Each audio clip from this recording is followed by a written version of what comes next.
Lecture de la deuxième lettre de saint Paul apôtre aux Corinthiens. Frères, si nous avons une telle confiance en Dieu par le Christ, ce n'est pas à cause d'une capacité personnelle que nous pourrions nous attribuer. Notre capacité vient de Dieu. Lui nous a rendus capables d'être les ministres d'une alliance nouvelle, fondée non pas sur la lettre, mais dans l'esprit. Car la lettre tue, mais l'esprit donne la vie.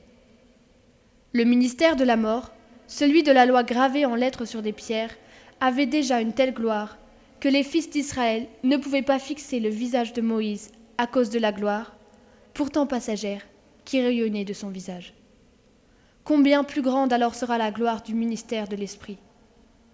Le ministère qui entraînait la condamnation, celui de la loi, était déjà rayonnant de gloire. Combien plus grande sera la gloire du ministère qui fait de nous des justes. Non, vraiment, ce qui, dans une certaine mesure, a été glorieux ne l'est plus, parce qu'il y a maintenant une gloire incomparable. Si, en effet, ce qui était passager a connu un moment de gloire, combien plus ce qui demeure restera-t-il dans la gloire ?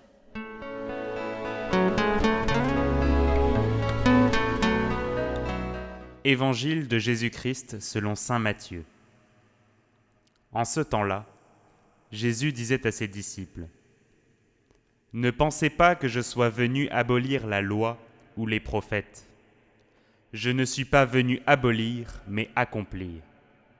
Amen, je vous le dis. Avant que le ciel et la terre disparaissent, pas un seul iota, pas un seul trait ne disparaîtra de la loi jusqu'à ce que tout se réalise. Donc, celui qui rejettera un seul de ces plus petits commandements et qui enseignera aux hommes à faire ainsi, sera déclaré le plus petit dans le royaume des cieux. Mais celui qui les observera et les enseignera, celui-là sera déclaré grand dans le royaume des cieux. »